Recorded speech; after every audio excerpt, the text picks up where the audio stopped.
여러분 안녕하세요. 코코아빠 아이겠습니다.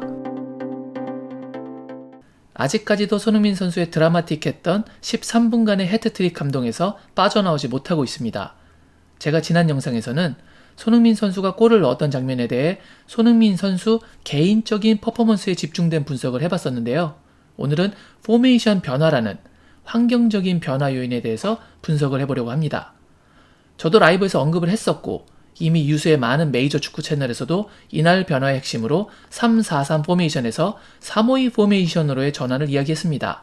손흥민 선수가 좀 더 전방에 위치할 수 있었기에 공격 시 이동거리가 짧아진다, 수비 부담이 줄어든다, 역습할 때 활용할 수 있는 공간이 많아진다.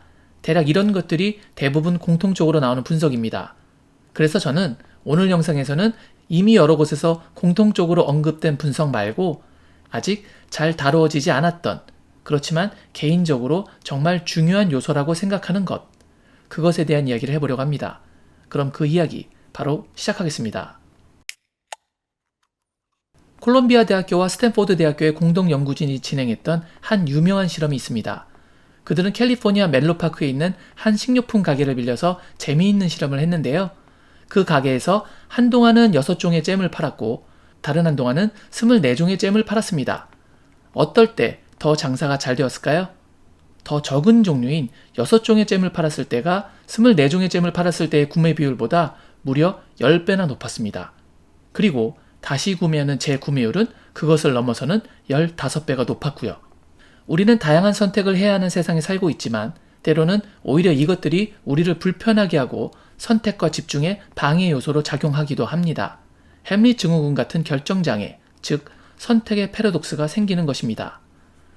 지난 시즌까지 토트넘에게는 손흥민과 케인이라는 프리미어리그 최강 공격 듀오가 있었고 이 두 명에게 공격 작업이 집중될 수 있었습니다. 시즌 중간에 영입한 쿨루셉스키도 이 둘을 도와주는 도우미로서의 역할에 충실했었죠. 하지만 쿨루셉스키의 이번 시즌 슈팅 수 증가, 그리고 새로 영입한 페리시치와 히샬리송 간의 크로스 연결 증가를 통해서 다양한 선택지가 생겨나기 시작했고 그로 인해 손흥민을 활용하는 공격 패턴은 상대적으로 감소할 수밖에 없었습니다. 이렇게 볼터치 횟수 감소는 이번 시즌 초반 폼이 좋지 않았던 손흥민 선수에게 설상가상의 악재로 작용했습니다. 기록을 한번 볼까요? 이번 시즌 손흥민 선수는 개막전인 사우스햄튼전에서 10분당 6.1회의 볼터치를 할 수가 있었습니다. 그래도 이 경기에서는 지난 시즌 득점왕이었기 때문에 동료들로부터 패스가 잘 공급이 된 편이었습니다. 하지만 그 다음 경기였던 첼시전에서는 평균 10분당 3.6회의 볼터치밖에 가져가지 못했습니다.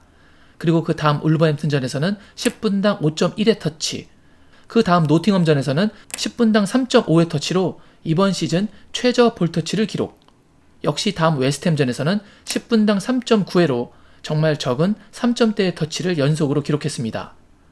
그런데 재미있는 기록이 중간에 하나 튀어나옵니다. 이번 시즌 중에 여러분이 기억하시는 토트넘 최고의 퍼포먼스를 볼 수 있었던 경기는 무엇이었나요? 저는 단연 풀럼전이었다고 생각하는데요. 이 풀럼전에서 손흥민 선수가 10분당 가져갈 수 있었던 평균 터치 수는 무려 10.2회로 급등했습니다. 최저치의 3배 가까운 기록이네요. 손흥민이 잘해서 팀이 살아난 것인지 아니면 팀이 잘해서 손흥민이 살아난 것인지는 단언할 수 없지만 손흥민의 볼터치 횟수와 팀의 경기력 사이에 선순환 구조가 발생하고 있음에는 분명히 의미 있는 확인이 되고 있다고 생각합니다. 하지만 다시 마르세유전에서는 10분당 터치가 5.5회로 감소했고 스포르팅전에서는 5.1회로 조금 더 감소했습니다. 이러면서 역시 손흥민의 무득점과 토트넘의 경기력 동반 부진이 이어졌습니다. 둘 사이에 악순환 구조가 발생한 셈이죠. 그러니까 손흥민이 토트넘 팀 전체를 대변하는 것은 아니지만 둘 사이의 구조적 연결성은 매우 높은 것이 사실이고 그것을 해결해야 한다는 것이 퍼디난드와 오웬 같은 주요 전문가들의 입장이었습니다. 그리고 이런 문제점들이 3-5-1호의 변화로 해소가 되게 됩니다. 그중 오늘 제가 선택한 주제인 선택의 패러독스로부터의 탈출도 가능해질 수 있었던 것이죠. Less is more. 적은 것이 풍부한 것이다. 로버트 브라우닝이 한 말이죠. 어쩌면 이 경기에서 필요했던 요소 중 하나는 오히려 공격수의 선택지를 한 명 줄여주는 것이었을지도 모르겠습니다. 그로 인해 더 풍부한 공격 작업이 진행됐으니까요. 쿨루셉스키와 히샬리송을 빼면서 공격 채널을 손캐 라인 2명에게 집중할 수 있는 환경을 만들었다는 이야기입니다. 감독이 경기 중에 아무리 지시를 한다라고 해도 빠르게 움직이고 판단해야 되는 경기장 위에서 일일이 손흥민에게 패스하라고 지시할 수는 없습니다. 하지만 전방에 공을 줄 수 있는 선택지가 손흥민과 케인밖에 없다면 미드필더들의 판단은 망설임 없이 더욱 빨라집니다. 주저하지 않는다는 것은 역습의 스피드를 살리는 것은 물론이거니와 조여오는 상대 압박으로부터 빠르게 벗어날 수 있음을 의미합니다. 그리고 손흥민도 역습 스프린트에 가담했다가 공도 못 받고 의미 없이 돌아오는 경우도 현격하게 줄어들겠죠. 이날 레스터전에서 손흥민이 가져갔던 10분간 평균 볼터치 횟수는 5.8회로 개막전인 사우스햄튼전과 풀럼전을 제외한 다른 여타 경기들보다 아주 약간 높았습니다. 하지만 쿨루셉스키를 빼면서 공격 채널을 3명이 아닌 2명으로 바꾼 이후의 볼터치 횟수만을 본다면 상황은 크게 달라집니다. 이 기간 동안의 평균 볼터치 횟수는 풀럼전 이후로 가장 높은 10분당 7회로 올라갑니다.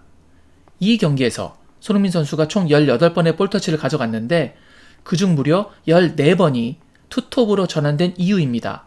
이날 터치의 78%가 공격 채널을 단순화하면서 집중될 수 있었던 것입니다. 이전까지의 많은 경기에서도 분명 역습 찬스들이 있었지만 다소 납득이 되지 않을 정도로 해리 케인을 포함한 여러 동료들의 선택지는 손흥민보다는 다른 쪽으로 흘러가는 경우가 많았습니다. 하지만 이 경기에서만큼은 사모이가 주는 위치적인 이점과 공간적인 유리함에 더불어 패스 선택지를 줄여줌으로써 역습 상황에서 손흥민에게 패스를 더 집중시켜주는 환경 조성이 매우 주요했다고 생각합니다. 그것을 입증하는 것이 해트트릭 3골의 어시스트가 다 각기 다른 벤탄쿠르, 해리 케인, 호이비에르에게서 나왔다는 것이죠. 누가 잡아도 이제 최종적으로 공을 받을 위치에 있는 선택지는 케인이 아니라면 손흥민밖에 없으니까요. 사모이 시스템을 메인 전술로 계속 사용하는 것이 옳으냐 아니냐에 대해서는 의견이 갈릴 수도 있다고 봅니다. 그러나 한 가지 확실한 것은 그동안 손흥민 선수가 시스템적인 고립으로 인해서 패스 공급을 충분히 받지 못했던 부분이 그가 골 침묵으로부터 탈출하는 데 있어 분명 장애 요소가 되었는데 사모이를 통해서 많은 부분의 문제들이 해소되었고 저는 그중 오늘 많이 언급되지 않았던 부분, 선택지를 줄이고 강력한 공격에 집중했다라는 것에 대해서 이야기해봤습니다. 이를 통해서 손흥민이 다시 화력에 돌아올 수 있었고 그것이 토트넘의 공격력을 얼마나 강하게 해줄 수 있는지 다시 한번 그들에게 각인시켜준 변화였다고 생각합니다. 앞으로 계속 사모이를 사용할 수 없고 현재로서는 아직까지 3-4-3을 메인 전술로 가져갈 가능성이 높습니다. 그러니 앞으로 사모이뿐만 아니라 3-4-3에서도 손흥민의 볼터치 수와 슈팅 수를 늘려갈 수 있는 해법을 찾는 길이 토트넘을 더 강력하게 만들어야 하는 콘테의 A매치 기간 동안의 숙제가 되겠군요. 부디 숙제 열심히 해놓길 바랍니다. 오늘 제가 준비한 영상은 여기까지였습니다. 오늘 영상이 마음에 드셨다면 구독, 좋아요, 알림 설정 부탁드리겠습니다. 저는 다른 더 재밌는 영상으로 여러분께 인사드리겠습니다. 그때까지 늘 건강하세요. 역시 I guess.